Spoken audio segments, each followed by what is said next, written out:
19వ అధ్యాయం.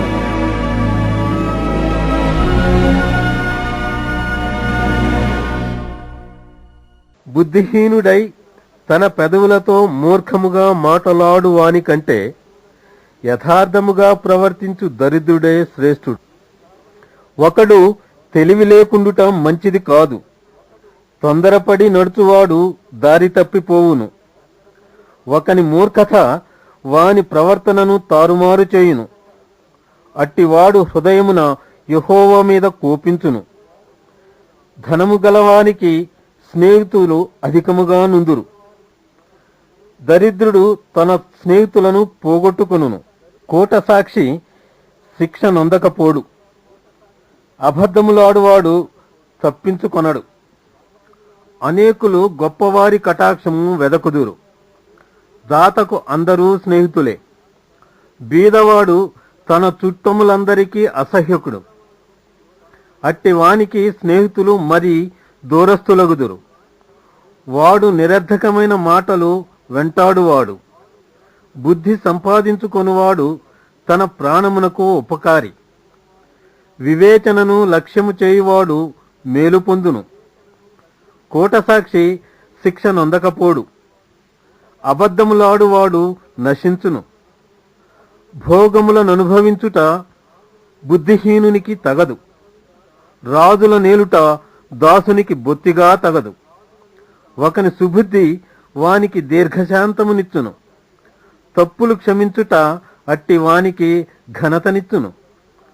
రాజు కోపము సింహ గర్జన వంటిది. అతని కటాక్షము గడ్డి మీద కురియు మంచు వంటిది.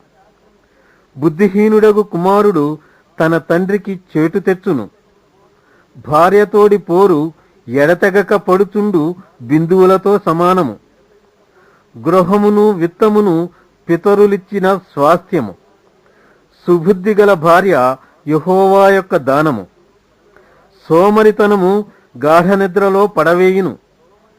సోమరివాడు పస్తుపడియుండును. ఆజ్ఞను గైకొనువాడు తన్ను కాపాడుకునువాడు. తన ప్రవర్తన విషయమై అజాగ్రత్తగా నుండువాడు చచ్చును. బేదలను కనుకరించువాడు యెహోవాకు అప్పిచ్చువాడు. వాని ఉపకారమునకు ఆయన ప్రత్యుపకారము చేయును. బుద్ధి వచ్చునని నీ కుమారుని శిక్షింపుము. అయితే వాడు చావవలెనని కోరవద్దు. మహాకోపియగువాడు దండన తప్పించుకొనడు. వాని తప్పించినను వాడు మరలా కోపించుచునేయుండును. నీవు ముందుకు జ్ఞానివగుటకై ఆలోచన విని ఉపదేశము అంగీకరించుము. నరుని హృదయములో ఆలోచనలు అనేకములుగా పుట్టును. యెహోవా యొక్క తీర్మానమే స్థిరము. కృపచూపుట నరుని పరులకు ప్రియునిగా చేయును. అబద్ధికుని కంటే దరిద్రుడే మేలు. యెహోవా యందు భయభక్తులు కలిగియుండుట జీవ సాధనము.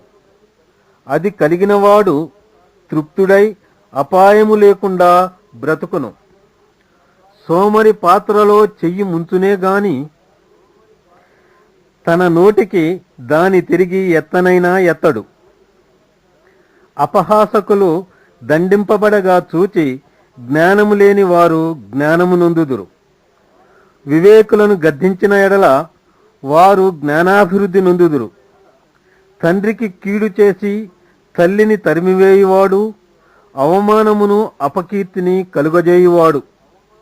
నా కుమారుడా, తెలివి పుట్టించు మాటలను నీవు మీరగోరితివా? ఉపదేశము వినుట ఇక మానుకొనుము. వ్యర్థుడైన సాక్షి న్యాయమును అపహసించును. భక్తిహీనుల నోరు దోషమును దుర్రుకొనును. అపహాసకులకు తీర్పులును బుద్ధిహీనుల వీపులకు దెబ్బలును నియమింపబడినవి.